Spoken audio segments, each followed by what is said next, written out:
নমস্কার বন্ধুরা, আজকে অনেকদিন পর ব্লগে এসে পড়েছি। দেখতে পাচ্ছ মাম্পি এখন রান্না করছে ডাল। দেখো পেঁয়াজ দিয়ে দিল, মাম্পি কি করা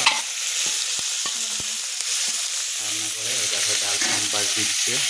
এ দেখো কত বড় একটা চাল কুমড়া আমাদের জমির। তো দেখো কতগুলো কুমড়ি শাক, এগুলো মাম্পি রান্না করবে। তো তোমরা কে কে কুমড়ি শাক খাও অবশ্যই কমেন্ট সেকশনে জানাবে। তো দেখতে পাচ্ছ মাম্পি রান্না করছে এই গরমের মধ্যে।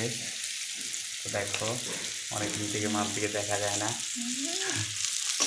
তাই না? তো মাম্পি অনেকদিন থেকে ব্লগ বানায় না, সেই জন্য আজকে অনেকদিন পরে মাম্পি ব্লগে আসলো। তো মাম্পিকে কেমন দেখা যাচ্ছে অবশ্যই কমেন্ট সেকশনে জানাবে।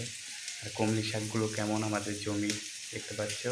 কুমড়ি শাক কিন্তু দুইটা হয়, একটা জঙ্গলে হয় আর একটা দেখতে পাচ্ছ একটা জমিতে করা হয় আমাদের জমির। তো ভিডিওটা ভালো লাগে লাইক কমেন্ট শেয়ার করবে, অবশ্যই ফলো করবে, সাবস্ক্রাইব করবে এরকম টাইপের ভিডিও দেখার জন্যে।